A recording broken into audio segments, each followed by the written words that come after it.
So been another day, and I had a really weird day at work. I was sort of, I'm struggling because it's a little bit hot in there, and when it gets to you, it feels like you're almost suffocating in some small way. So I sort of have to keep myself occupied, and if I close my eyes and rest my eyes, it's like I'm almost falling asleep, sort of thing. So, um, I've got to watch that.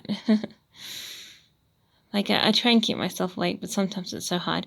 But today I was doing, like, a couple of mistakes. Like, I put a really silly answer instead of bar. Like, they didn't have bar, so I didn't know what to call a bar if it wasn't a bar. But the answer is pub. Like, I put bar store, like a store, which is a bar. But what they needed was pub. So that's one thing that I did that was wrong. And another thing that I did that was wrong was cancel a survey for a person who was willing to do a survey because they were repeating a year. So that's another thing that I did that was wrong. So I should have picked up the person who wanted to do the survey and done the survey anyway because they're eligible. So I sort of got a little bit blasted about that. And there's one other thing that I did. I put refused answer on this other call where the person just didn't want to tell me their answer for a certain question, and I said refused answer. So you're not supposed to pick refuse or don't know. And so I put down refuse, so I could be picked up about that tomorrow. But on the more serious note, I was sort of struggling a little bit with my heart murmur, and I don't know if doing 6 days in a 7-day week is really pushing it. Whether I should back off and do like 5 days every second week and the 6 days every other second week. So, or what? But I sort of have to take it as it comes. I mean, I could definitely use. I earn like roughly $100 each day that I work, whatever. So I could definitely use the extra $100. But if I'm finding it really hard, like I don't have to do it. Except this week I chose to do it because I handed in a time sheet which already had a particular day, and I said, well, I have to do this day now because it's already processed on the sheet. So I sort of put myself forward for it anyways when I wasn't really sure whether I should be doing it or not, because when I do get tired, I do get a heart murmur and I find it harder and harder to do the job, and that could lead to a stroke sort of thing. So I really shouldn't be working because I've been ill of health like for years, and I shouldn't need to work, but I ran away from home stupidly because home life was being dangerous for me. Like, it could lead to a very dangerous path for me, and so I ran away and I lost all my money. I fell for a scam and I paid rent, which lost me all the money that I had. If I had stayed and kept on saving my little bits of money, in 2 years' time, I would have been able to buy the cheaper apartments that were available, because they're only available once every blue moon, places that are cheap, and these were new. And if I had stayed where I was and kept that as my goal, I could be in my own apartment and not needing to work ever again, sort of thing. But that didn't happen. I did run away, and when I ran away, I lost all my money. So in 2 years' time, when these apartments were up for sale, I couldn't buy one because I lost all my money in 2 years. So and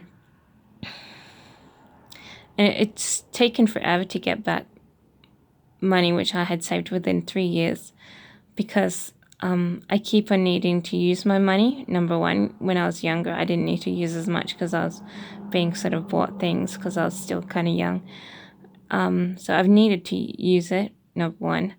But I also don't actually earn that much, and I forgot a few things which lost me a lot of money. So so it's taken forever for me to actually get a job. I only just got a job like 2 weeks ago. And this is after like 7 years of not getting a job, sort of thing. So it's taken forever for me to get a job, and now that I have one, I'm only going to be earning up to like $8,000 before the job ends. So I'm trying to give it my all and stick in there. I mean, I've already done 2 weeks and I've got 10 more to go. So, but it just gets hard for me. Like, I shouldn't need to be working, but I have to work because I don't have any money, and I don't have any money to buy.